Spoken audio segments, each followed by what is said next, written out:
I had problems with my liver and my kidney. We realized what we need to optimize. Energy levels went back up. I started being optimized. I'm like, this is brilliant. This is incredible.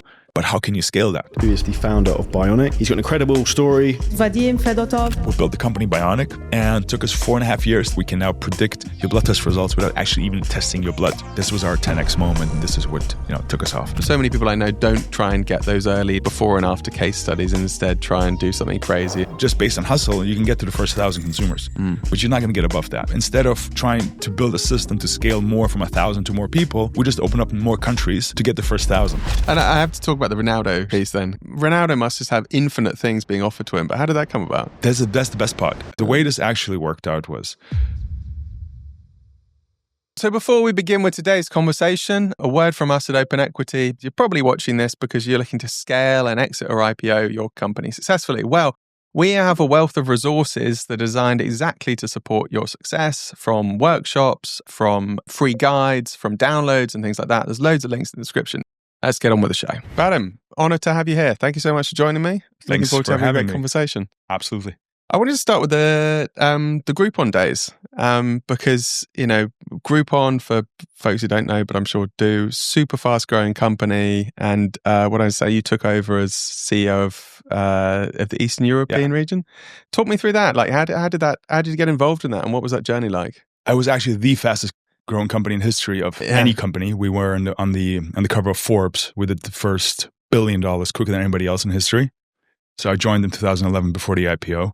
I think I was there for almost 5 years. It was probably one of the best schools you can have. Yeah. It was the fastest growing. It was probably also the most brutal. It was a little bit Wolf of Wall Street. I mean, in terms of just approach. If people are familiar with the Rocket Internet, they got on board, they bought up competitors of Groupon in Europe, packaged them together, sold them back to Groupon in exchange for global management, hired 20-something-year-olds like me, like 24, 25-year-olds directly from management consulting companies, gave us huge titles, almost no equity. But at that age, you don't care about equity because you don't understand equity. You just want that little cash. It's actually, you want that business card to say CEO. Yeah, like a little bit like in the Social Network movie. I'm CEO, bitch. Yeah, exactly. That was us. Like, it was because the reason why I say us is because they did it with several different projects. So there was like a Zalando, which was like the platform for clothing. It also took off, and we were like, it was all of us were 25-year-old kids. How did you get involved with it though? Did you? The funny part was I played basketball in the US. So I was a professional basketball player. I played for the German national team. Yeah, tore my ACL, so knew basketball was not going to be my future. Went back to Germany where I grew up, and as a good German boy, decided to join a management consultancy company. Good. Did that. Was responsible for supply chain management consultancy. Okay. And this is 2011. Groupon realized that you can not just sell services, you can also sell physical goods. But they had no clue how to build a physical goods company or a structure. So they went to somebody who has experience in supply chain management, which they thought I would have after a year and a half in a management consultancy company, which is, again. So they got me on board. They gave me the title to run those physical goods. I got lucky with the first 3-4 deals.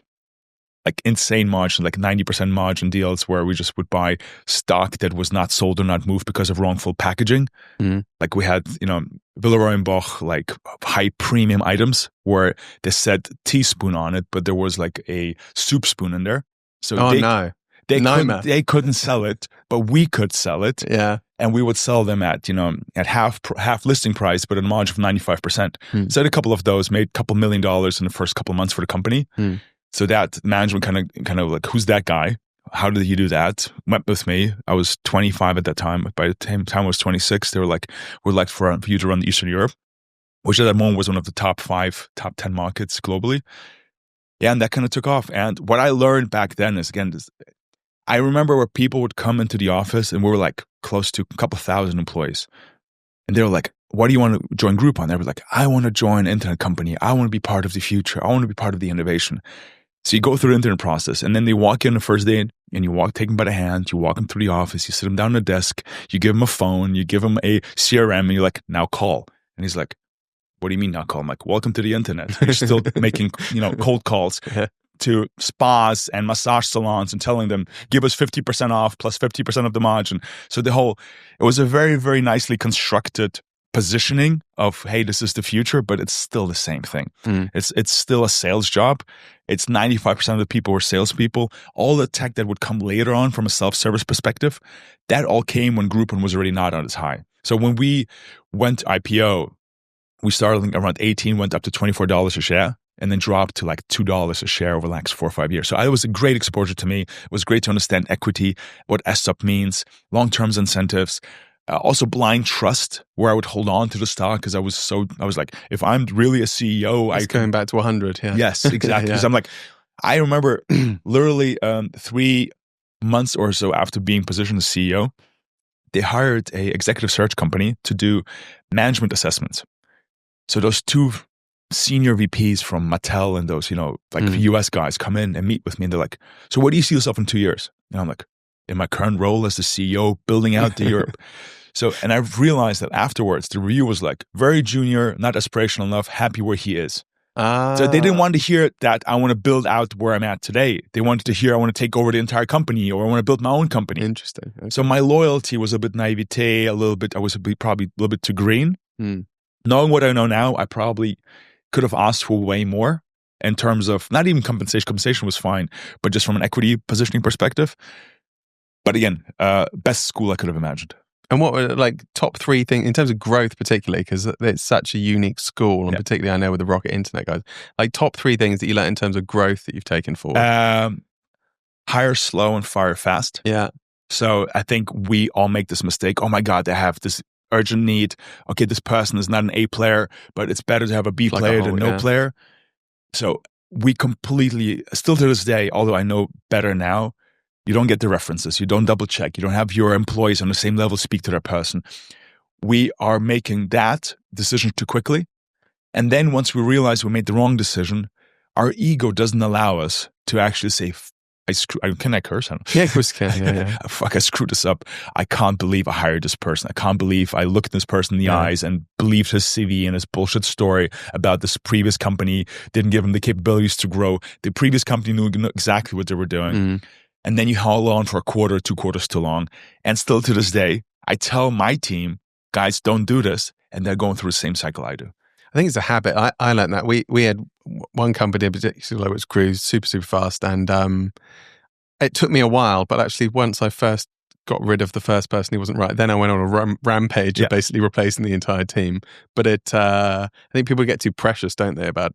So there's 2 things here. There's one is, and again, as a founder, the first 10 people will set you up for the next 5-10 years. Yeah. From a culture perspective, that's one thing. The second one is you already have an organization of hundreds and thousands of people, and still you make that decision. The one in a smaller as a founder or an entrepreneur, that's suicide. I probably hit 3-4 people wrongly, especially in the tech field.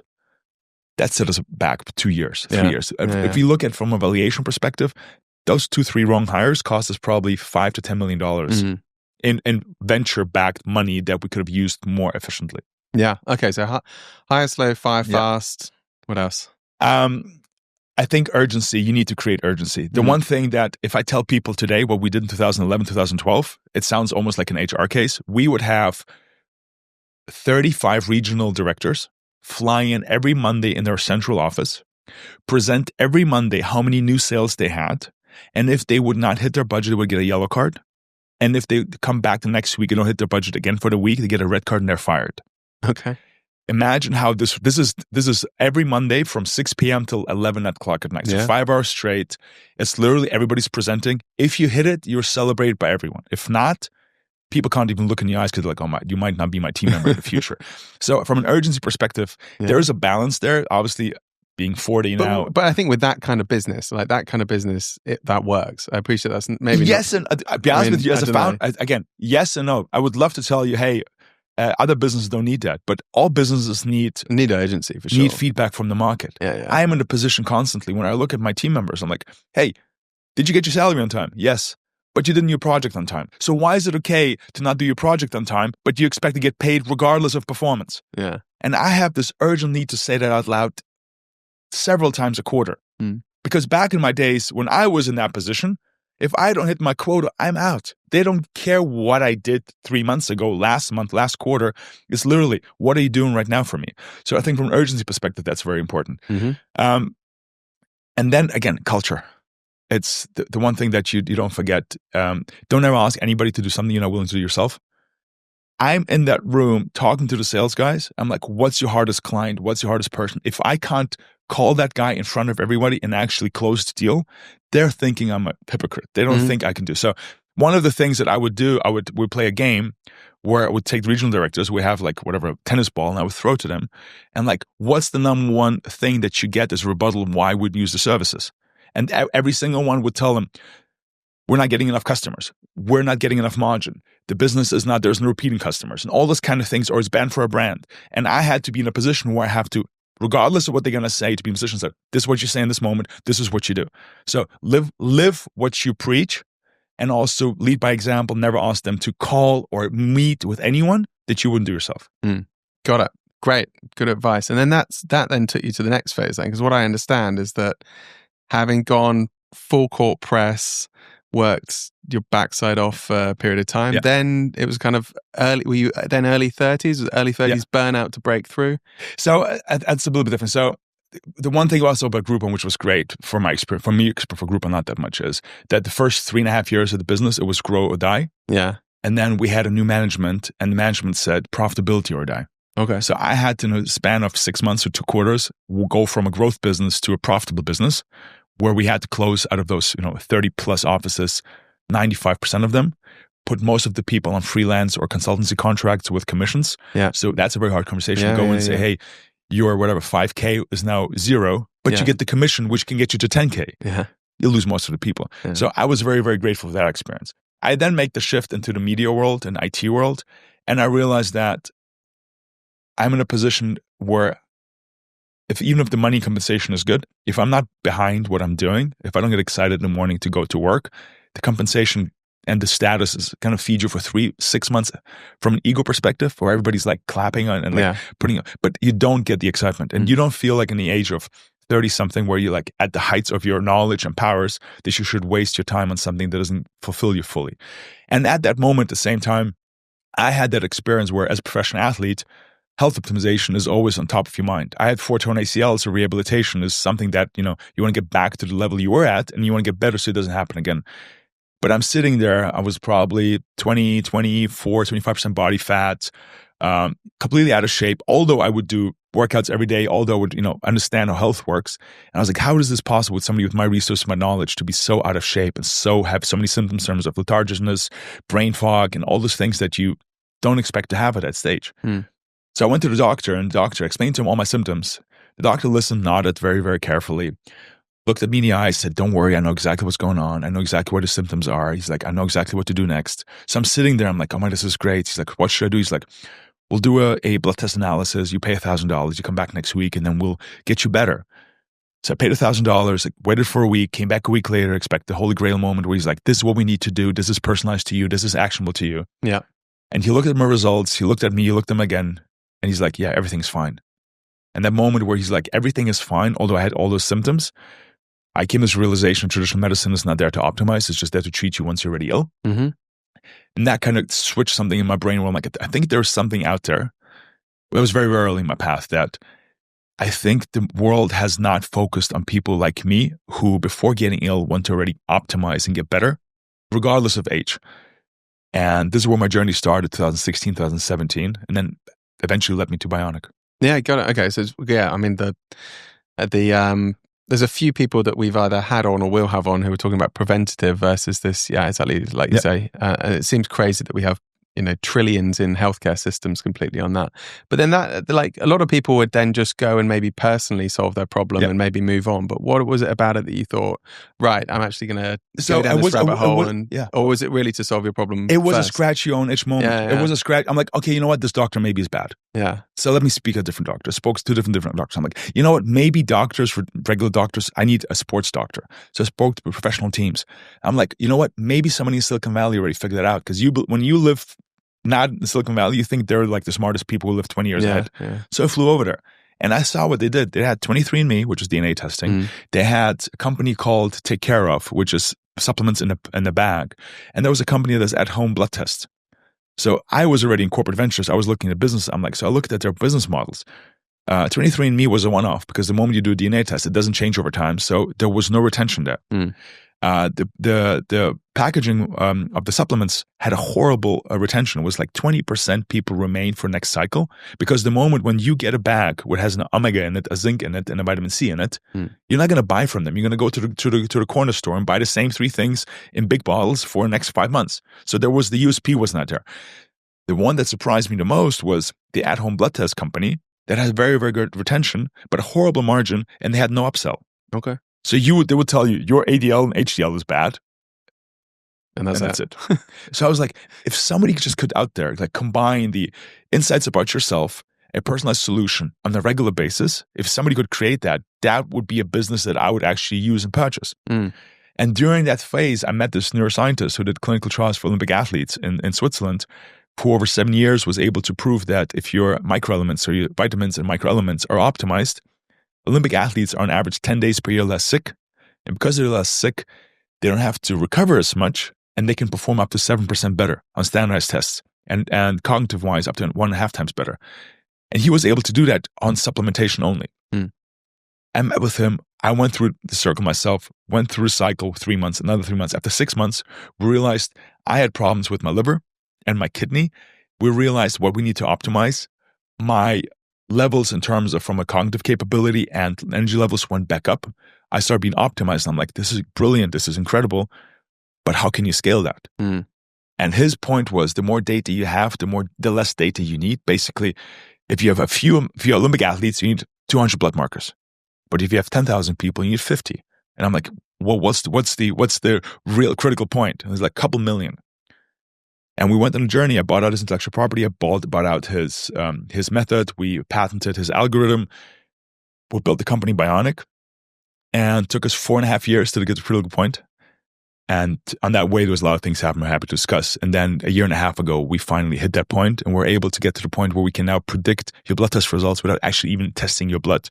And that was the breaking point. This was our 10x moment, and this is what took us off. Yeah. Honestly, you compressed like the entire journey. Yes. So let's go through it piece by piece. So you met this expert. Yeah. He then, because it sounds like basically everyone was telling you were fine, you weren't fine. He managed to optimize it. And then did you immediately go to, okay, I'm going to build this through acquisition? Yeah. And or what was that? What were you going through? I was living in a world at the moment when I met him. I knew that my next project would be a startup. Yeah. I didn't know yet what it was. I know it was either education or health. Yeah. Because it's the only things I was actually passionate about. When meeting with him, I realized, I was like, if you can make Olympic athletes 7% better, what could you do with regular people? He's like 35 to 50%, which was mind-blowing. And he'd been running this for a while then? For 7 years. Just didn't know how to market it, or didn't know how to scale it? He was absolutely, he didn't know, one of the typical... He's an expert. He's an expert in his field. Yeah. There's no marketing, there's no branding, there is no business development, there's no leadership, like there's no partnerships. He's like, you give me an athlete, I'll make him better. Yeah. I'm like, I give you 10,000 housewives.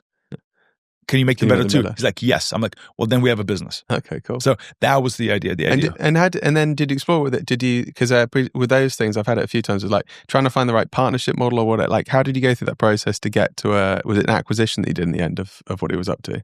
So right away, I offered to acquire his IP, gave him shares in the business. So right away, we became co-founders. Oh, fine, okay. That was right away. I knew right away that it has to happen because the way you position it from a business perspective. Yeah. I was very fortunate that it was a very transparent partnership. Yeah. He's no longer part of the business for the last 3 years. But until that moment, it was a very, very good setup where I think from founder perspective, the best part with founders is you need to find is what's the addition that you don't overlap. And we didn't overlap in our expertise. Yeah. He was the critical-minded, medical-backed, research-based focused person that is in love with every single granular item. And I was more like a holistic branding growth perspective. And how do you scale this business? Yeah. No, it sounds like a great partnership because it's kind of like he solved the credible delivery piece. Exactly. And you then know how to explode it, particularly working at places like Groupon. Okay, and then and then the kind of, did you immediately go to Bioniq and immediately think, right, that's the name and I go with it? Or yes. So this is, I think, this is one of those things where you look back, you're like, what an idiot. I was the guy, I was like, I love the name Bioniq. Yeah. I went on, I think I was GoDaddy or something, and I typed that in, and there was like a price there, which I'm talking about like close to 6 figures in dollars. And I'm looking at this like, okay, let me sell my car and buy that thing. I literally, Really? yes, I was like, I'm all in.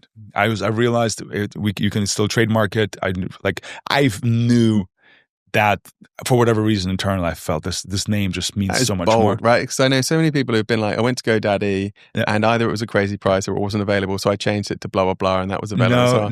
What was it about? Because that's a really interesting, like just from a pure mindset perspective of being so all in that you think. It felt it actually, I think the first 3-4 years, the name carried us through because when you hear Bioniq, you feel like you heard it before. Okay, yeah. And it feels like a brand you're already associated with in your head. And I think it just seemed so much bigger than the company was. Yeah. When I was like, I'm the founder of Bioniq, people were like, oh, wow. Oh, Bioniq. And exactly, of course I heard of Bioniq. Yeah. Have you heard of Bioniq? And just the more you repeat it, the more like people are like, yes, of course. Yeah. And then, Apple came out with the Bioniq chip, and then you have the Bioniq arm, and they're written differently in the whole thing, but the word just kept being used a lot of there. So I'm sitting there looking backwards, like people want to be associated with the brand because it's felt so much bigger and so much stronger because of the Bioniq and the Bioniq.com and the whole thing. So yeah, the idea was always Bioniq and technique. So life and technology combined. That was the idea. Yeah. And then initial, the first 100, first 1,000 customers, how did you get those? Was it pure hustle? Or it was marketing? pure hustle. We had no website. We had a closed Instagram account. The medical director would go to the houses while the nurse would draw their blood, explain to them while we're doing that. The consultation would be in our office. I would do the personal consultation with every single member. It was a word of the first 100 people became the ambassadors. They brought in the next 1,000 people. The first 1,000 people made it like a real big thing. We were lucky that part of the first 1,000 people, there was like some big names in there where you could just, relate to them. And then one thing that really was huge for us, there's a company called Lanzerhof, which is an Austrian company, is everywhere in Europe as a wellness center. They all opened up in London with the Arts Club together. And they were our very first partner. So we're like less than a year old, and the number one health facility in London, in partnership with the Arts Club, tested our product for 6 months and then partnered with us. So from that moment on, anybody had any question if we're good enough, if we're like safe enough, or if this is actually a scam or real. Yeah. I was like, don't trust me. Ask Lanzerhof. Yeah. They can choose from any supplement in the world, and they decide to partner with us. We're the first supplement brand they ever actually were able to integrate into their system for a very simple reason. They said, we get offers from supplement company every week, but nobody has any data if it actually worked. You were the first company came in, here's the before results, here's the after results, here's the medical publications. Nobody's ever done that before. I think it's great. Also, I think there's a hell of a lot of lessons to that, because there's one is that you partnered with somebody who had that. I know so many people who would stubbornly try and create their own thing or try and reinvent something, but it sounds like a lot of self-awareness to say, you know how to build brands and how to explode the growth, and this person's got something really special that you think you can scale. Then you had that initial that initial base to get those customers, and so many people I know don't try and get those early before and after case studies, instead try and do something crazy. And you need the case study, you need the partnership, because those things are going to get you in the door. Yeah. Nobody wants to be the guinea pig. Nobody wants to be the first one. Secondly, nobody knows your brand, but if you partner with a brand they know, they will start to associate you with that brand. Exactly. Yeah. The way that's the way you work. I mean, remember we announced partnership with Aura and Whoop like 5 years ago. Nobody heard of Bioniq, but they're like, well, hey, are they the Whoop or the Auras of the supplement? Like, you're trying to connect the connectivity in the brain of people. Like, maybe they're on the same level. Maybe they're the innovative one. Maybe it's the next frontier. We were once called the Tesla of supplements. I'm like, I'm not going to fight that. Somebody says that. Just stick that on the website, yeah. Yeah, no, I can't say it, but I'm like, you can't, but yeah. Yeah, but it's like, you're like, okay, cool. I'll take that. Yeah, I'll take that. And then you just roll with that part. And then kind of from that early piece, then how did you move from that kind of founder-led and kind of the pure energy and the drive? How did you move then to kind of, this is a sustainable culture, business and so on, which sounds like a little bit of maybe a lesson from Groupon, had this like hardcore hustle that couldn't sustain, but actually it couldn't sustain. Again, if I look backwards, it was literally like, if your money doesn't work when you sleep, then you really don't have, you only have a job. It's not really a business. Yeah. So that was like the first 4 years. What we realized was just based on hustle, you can get to the first 1,000 consumers, but you're not going to get above that because it's hustle. So instead of trying to build a system to scale more from 1,000 to more people, we just open up in more countries to get the first 1,000, because that's I'm very good at. I can fly into the UAE and get 1,000 customers in the first 6 months, and I can do the same in Saudi. I can do the same in the US and the whole thing. So we decided to geographically expand, but not actually had to have a successful case in one single country because of the hustle culture. And this is where I realized, and also from the feedback from the market was like, okay, unless we figure out how to actually scale this, where it doesn't involve the hustle of the founder or of the leadership team, then you don't really have a business. Yeah. Then it's just like a lifestyle kind of hobby thing. And this is where I said, where we had to reach critical mass of blood testing data, which we have. Basically, Bioniq has two products. Bioniq Pro is the one that everything started with. It's a blood test. Here's your 3 months of supplements. Here's another blood test. Based on the differences in result, we create you new 3 months. And then Bioniq Go launched, which is a questionnaire that will check with lookalikes of people that we have in the past that blood tests with, and then predict what kind of blood test results you would have and what supplements you use. And this is a pure digital business. We're in 73 countries, 90% of our sales are in the US. And that's what really, made it grow. But it took us, again, 4.5 years to get to the point. A lot of it because of me and my realization, okay, this is not something it's not a sales company. It's actually a digital company that you have to build a foundation to be able to scale with. Got it. And talk to me about go-to-market in different countries, because a lot of people try and do this global scaling. Maybe they try the same playbook in one country that doesn't work in another. How do you think about breaking into each market? Very simple. If you go into the US market, it's very, very creator-driven. If you go in something like UAE and Saudi, it's still very press-driven. And by press, I mean literally like newspapers. Yeah. Like I'm talking about, hey, were you in Vogue last month or not? Matters here. It doesn't matter in most of the other countries. And then you have obviously something where Saudi, you look at Snapchat. Most markets, Snapchat doesn't matter. TikTok is huge in the US. In the UK, it's still meta-driven. So there's a lot of things where partnership is important. Somebody doesn't care about partnerships at all. So there's a lot of approaches. There's no cookie cutter. There's no copy paste. In Europe, mostly it's much more clear because it's so close and also from a culture perspective. But the moment you go to the Middle East or you go to the US or you go to Asia, completely different. How do you approach it then? Because in order to know what works and what doesn't in each market, did you have to do a lot of experimentation, or did you know up front, this is how we crack the US? No, it's experimentation. It's absolutely experimentation. Okay, it's experimentation. The only good thing that I had, because UK was our first market, we had a lot of Middle Eastern clients in the UK who went them back to their region and asked for this product. So when we launched in the region here, there was literally the first 1,000 clients we already had who had the brand awareness, who were able to share this is a legit company. So the UAE market went from 0 to 6 figures without a single employee per month. Yeah. So we were literally we're now available here. Here's a PR agency. Less than 6 months later, we're at 100K a month. Got it. Okay. And talk to me about the funding journey. Did he bootstrap it to get started? Because obviously he sold the car to buy the domain. Yes. So I bootstrapped for the first year and a half. Yeah. Then raised our first seed round was like 1.5. Then kept raising. I think in total we raised close to 40 million. Valuations is north of 100 million now. But yeah, it was a combination of venture. It was a combination of acquisition of other businesses.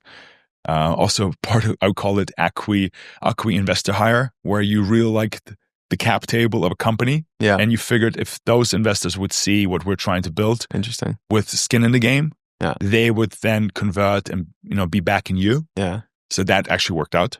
Got it. And how did you approach the fund? Like, did you was it particularly that first one? Because I find out, like, once you're on a roll, you're kind of on a roll and you can get people interested in blah, blah, blah. But like that first one, did you have some in mind, or did you approach it cold? Or you just like, no, you hustle. Get as many meetings as possible. You get as many meetings as possible. Again, can you chuck in X? The way this works is you have to be completely delusional. You have to believe in everything you're saying. I had a term sheet, a non-binding term sheet. I treated it as like, this is a legit binding offer. And I start calling other companies. Do you shop it around? I start shopping it around. Nice. And I'm like, hey, we've got a term sheet. Yeah, you've got 24 hours. You're going to miss it out on this. Yeah. You're going to want to miss out. And that kind of converted. And then you start believing your own thing. And then just, again, there's this balance between imposter and fake it till you make it. Where if you look at it from the side, like, if knowing what I know now, this is such a fine line. And I respect the founder. When I speak to founders, the reason why I treat founders like with so much respect is I'm like, the stuff they go through. I remember when that first investment hit the bank account, it was like at 3 p.m. I was at home. I started getting tears in my eyes. I'm like, I can't believe this freaking happened. Because I remember We signed the thing. They didn't wire the money for months. And then it got stuck in FX currency somewhere. And then you're just like, the money doesn't hit. We're already overspending because we expected the money come in 2 months ago. We're completely overstretched. Yeah. We can't pay salaries on time if the money doesn't land next 2 days. And you're just sitting there like, why am I trying so hard if nobody else believes in this? Like, you have those moments several times. You have those moments in the beginning. Am I doing the right thing? Because when you self-fund, I promise you, most of the founders think like, okay, what's the maximum budget you're willing to spend out of your own capital on this project until you say it doesn't work and I give up? I guarantee you, every single person who's ever done this exercise is going to go 2x on this initial budget. Oh, for sure. So if you're in your head, you're like, okay, I'll put a couple million. It'll be double it, whatever you thought. And the time as well. I mean, that's the other frustrating thing is like, well, do you not find that? So on the time, the way I think I'm very fortunate. When I lose money, I never cry about the time because I always feel as the experience was worth it. So the way I look, like if Bioniq would have not been a success, and I would have written off the money, I would have looked at it, okay, if I went to business school, how much money would I have spent in business school? Yeah. The time would have been the same 2 years. Okay, the business school would have been like whatever, 250 plus housing 350. I'm like, I would have only calculated the difference between business school and how much money I lost because the experience I had from trying this out was completely worth the time. And but in those, because I get it, I've had it a few. I mean, I remember we had one deal come through. We with one of the companies, we hadn't been paid in 9 months by one of the key clients, and so everyone was loaning money to the thing. Then eventually, when the wire came through, it was literally dancing around the hotel or whatever that we were at. But like in those moments, like. Was there a point where you're like, I'm just going to give up, I'm going to do something else, this isn't working? Or did you just always have the faith? No. Everybody who says this, I know in hindsight, everyone's like, no, it's fine. But like, no, at the time, you're like, I can tell you, I could completely clear. I was offered probably one of the top 3 internet or digital jobs in Europe. I was flown out to a country I can't think, otherwise you would know the company. Was offered head of Europe for the company. This is a year and a half in of Bioniq. I was like in my head, I'm like, okay, I'm going to give this to my co-founder. I'm going to hire the CEO. They can run this whole thing. I'm going to take this place. I speak with them. I get the offer. I fly back. One of my best friends sends me a gift, and it's a noise canceling headphones from Apple. I was like, what a weird gift. And he's like, dude, cancel the noise, believe in yourself, focus on what you got. So I was like, okay. So I was entertaining switching to corporate. And then my inner circle was like, no, dude. You already made the jump, keep swimming. So that probably happened a couple of times. Every time you're at this point where you're like, risk to return, you're just thinking that, okay, what could happen? What's going on? But yeah, I think there was three situations over the life of Bioniq where you're like, okay, this might not work out. You have to admit to that. You might have to write it off. You might have to tell your employees it's over. You have to call your investor and say, I don't think it's worthwhile to continue. But yeah, it's like Hormozy. If you don't quit, you can't fail, right? So it's a little bit of like, there's this balance where like, at what point do you have to just write off what you do, sunk costs, and sometimes you just have to push through. Yeah. But how do you make that choice? Because I think I've had a few of those times where it's probably gone either way. I think that it's very simple because me going back in the corporate world is like, okay, so you're going to do what you already did. But I think that's the thing. I've felt that too. Sorry to cut you off, but I felt that too. You're like, well, I've done that already. And you always know it's a back door. I know it's like you speaking from a bit of privilege, but I always know that's a back door. Like in our case with Open Equity, I could always go and join a private equity firm and go and be a partner in consultancy. So it's a useful backdoor to have, but at the same time, it's like there'll be no growth there, no learning there, and nothing new. I don't think anyway. Tim Ferriss said this for our work week thing, where he's like, I was like, he was killing himself at work, and he wanted to do a project, and he's like, what if the project doesn't work? And he's like, he did this exercise. What's the worst that can happen to me? I lose all money. I am bankrupt in the US. I have to move to Thailand. I will live on the beach. I will work as a bartender in a bar and serve during the day. And he's like, that doesn't sound that bad. Doesn't sound that bad. And he's like, let's go. Full throttle. Yeah, got it. Okay. And I have to talk about the Ronaldo piece then. I assume that everyone probably asked you about that. But how did that come about? Because Ronaldo must just have infinite things being offered to him. But how did that come about? That's the best part. Nobody ever offered it to him. So the way this actually worked out was, one of our friends here in the region had a very good relationship with a player at Manchester United, Diogo Dalot. Yeah. And he shared about his experience with Bioniq.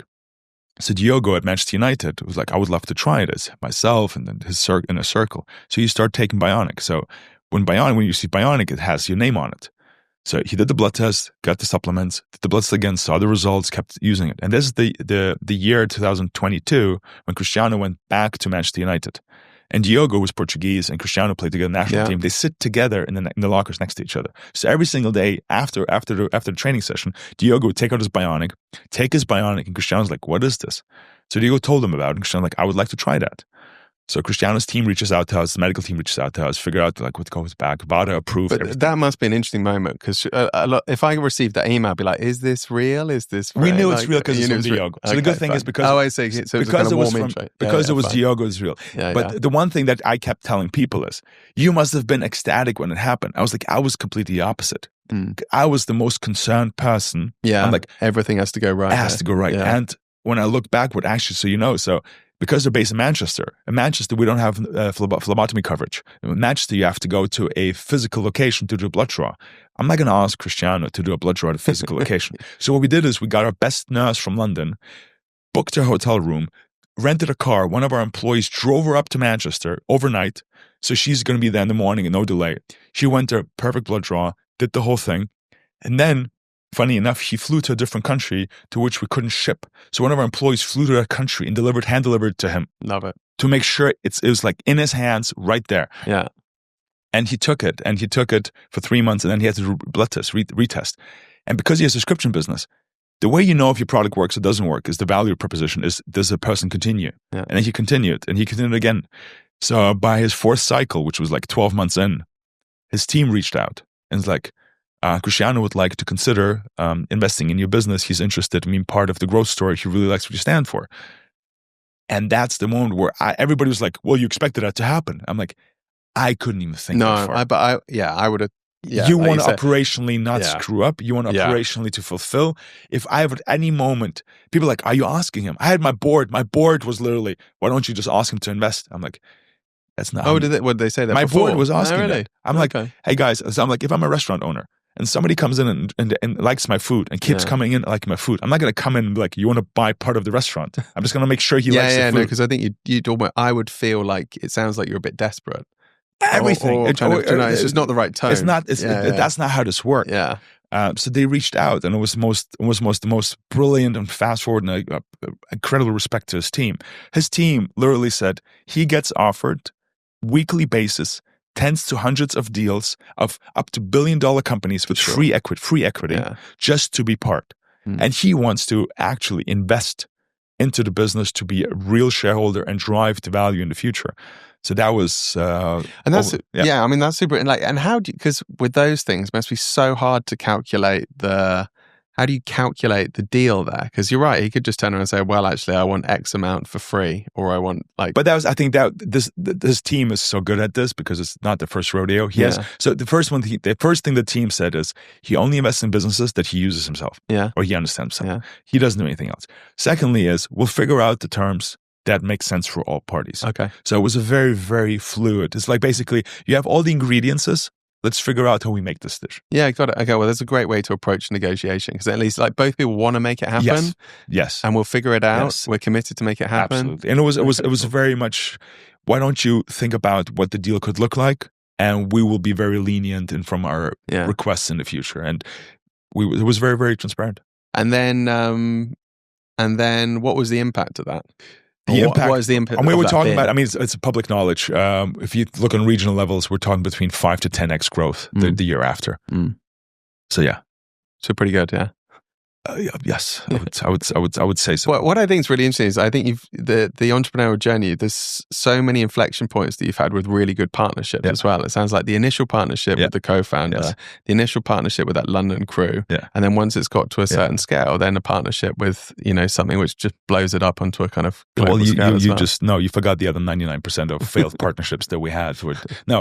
You always, again, hindsight is always, it looks very like the fact that we're still here, right? So most startups fail. Like 95% of startups fail until the Series A. So the fact that I'm here as you said, now I can look back and be very, very confident. But I made so many decisions from a hiring perspective, from a partnership perspective. Let's talk that, because I know what you mean. I mean, I've met so many people where it's a billionaire sat on stage who just says, follow your passion. And then really their business was like oil and gas, Yes, or it was absolutely. like, merchant shipping or something like that. But what were the three things that you thought, like, because there's some element of like, you do things, it fails, but you learn and then you implement it. But what were some of those things you're like, we messed that up? I think we chased logos for too long, which means you need, like, when you're a new company, you need the Forbes and you need the partnership, you need that Nike logo or that one famous person. But once you have those 15 will not make it 3 times better. So we went for too long with, hey, let's get those people on board, make them faces of the brand. There's a certain amount you need to create the trust. People are not going to believe you more because you have 15 of the same people. So the logo chasing, no commercial impact. From a partnership perspective, the reason why I'm saying that, if I look backwards, 1 out of 20 partnerships ever paid back ROI from a time allocation perspective. If I look now also on salaries, not just commercial terms, if I look on salaries that I paid for B2B or partnerships, that's a huge cost that if I could just take that money and put it into paid marketing, we'd probably be sitting at 25-30% more growth right now. The second mistake that I think everybody does is the red car syndrome, like the shiny new object. All the businesses in our space that are super successful, they stayed too long with one product. They're like, yes, we could do this, but no. Yes, we could do this. Like, no, it's one product. I tried every single thing. My ego was so big because I thought I'm like this wonderkind CEO that's 26, the whole thing. I was like, I can't be a CEO of a supplement company. I'm a CEO of a digital health ecosystem platform. I am going to create several verticals and implement them. I wanted to do blood testing, gene therapies. I wanted to do, I had protein bars. I had energy, like we tried I had personal trainers come to your home under the Bioniq brand. Like, because I was like, oh my God, what else can I put in there? Because I want to be this thing. I think it took me like 4 years to say, you know what? I just want to be the best personalized supplement in the world. How do you, because I think that's a really important lesson there. I know so many people who go off and try and build 58 verticals or try and build 15 products at a time when they have no budget and no resources and whatever. Like, was there a sudden moment you're like, I just need to put my ego to one side, or did you look at the data, or how do you arrive at that let's go back to simplicity decision? I think from a data perspective, every single new venture 3-6 months in just failed. You're just like, imagine you could have taken that time and put it in your main product. And then you look at the main product and you realize, hey, we haven't updated the main product in 3 years. It's super, honestly, I've had that in a couple of companies. It's so frustrating because you're like, this thing's working. Now let me go and put all my focus into something that's completely unproven. They have to start it again. And then you realize, actually, why don't we just keep doing this thing that's working? Because it's much, much harder to motivate yourself to do the same thing over and over and over again. Like, listen, when you play basketball, my godson, he's like, I learned how to shoot mid-range jumpers. I'm like, let's show me. So he shoots 3 of them. He's like, let me show you my 3-pointers. I'm like, why don't you keep getting those better? It's like, no, I want to show you my 3-pointers. And 3-pointers completely off. I'm like, you need 10,000 hours of mid-range shots before you think about stepping back. But a child's mind is like a founder's mind. I'm all over the place. I want to do everything. I'm the best. I have all the energy. So it's the same thing here. It's very hard to take the team and say, just make this 1% better every quarter. We'll be fine. And what next then? And do you want to just, because you've got other ventures too, but are you riding the Bioniq as big, or are you starting, like you've started to diversify into other stuff so too? Bioniq is a rocket ship. Bioniq is what makes everything else move. Bioniq is the brand that allowed me to be where I am today. Bioniq opens up a lot of different opportunities to create horizontal opportunities and verticals. But for me, the personalized, again, Bioniq wants to be the best personalized supplement in the world. It's going to be 2 products. One is questionnaire based, one is blood test based. If you see anything else with Bioniq in the nearest future, that means my management didn't listen to me. But that should be the focus. Everything from a synergistic perspective has to lead back to those 2 products. So if you see something happen tomorrow, it will not be a digital product. It'll be maybe something from a brand awareness perspective. It may be something from a reach perspective. It may be something that people hear the brand and associate with this better, or we take advantage of the partnerships and the investors we have. But when you go on Bioniq.com, this is 2 products you will see. Everything else that happens around that is because I believe that Vadim now, not Bioniq, but Vadim can create additional value for Bioniq through other ventures, but it will not change Bioniq itself. And what are some other things that you want to get involved in? So we will acquire additional businesses that have the same target audience, but are complementary to the supplements space. So we will announce that next month. That's cool. So building through acquisition. So we already acquired 2 businesses in the past that was actually very, very in line. This business is completely complementary, where I think our average order value will just, skyrocket. Nice. And it's also one of the things that people ask most for. And the second thing that on a personal basis that I'm looking into is a physical location that is completely separate of the business, but it will use the algorithms and the knowledge built from Bioniq to prove to the other partners in the world what would look like if you would let Bioniq's algorithm be part of your physical offering. So one thing I realize is sometimes you have to actually build the example or the trial for others to understand more how it looks like and how it would feel like. But again, that's more on a personal basis and probably also a personal passion. Okay, got it, cool. And final piece of advice, like for someone who wants to scale aggressively, build a market leader, like I asked this question, but I know that it's a bit more nuanced, but what would be like one piece of advice that you'd say, look, this is something that I wish I'd known sooner that's made a massive difference to my success? Don't make your friends, your business partners, become friends. So don't do business with your friends. Become friends with the people you do business with. I think that cost me a couple years and definitely 2 friendships. Definitely 2 friendships. In hindsight, business is so hard. Don't put friends in there too, because then you just risk to lose both. I think if you look backwards, that's probably the one thing that you always believe because you like each other, it will be great to work together. But because the pressure and the risk is so high, it's for me and most of my environment that tried that out, you either lose the friendship or you lose the business or you lose both. Great advice. I bet there are lots of people watching that who are in the midst of that kind of thing. Thank you so much. It's been an honor talking to you. Love hearing about the journey and looking forward to seeing what's next. Pleasure to have me. Thank you. Cheers. So I hope you enjoyed today's conversation. And if you did, then you should get on our list because we will be sharing exclusive behind the scenes. We'll be sharing more content, more materials. We'll also be sharing who are the upcoming guests, so you can prepare for that, you can ask questions, and you can really start to be part of a community. Head below, click the link, join the list, and we'll see you next time. Thanks for watching.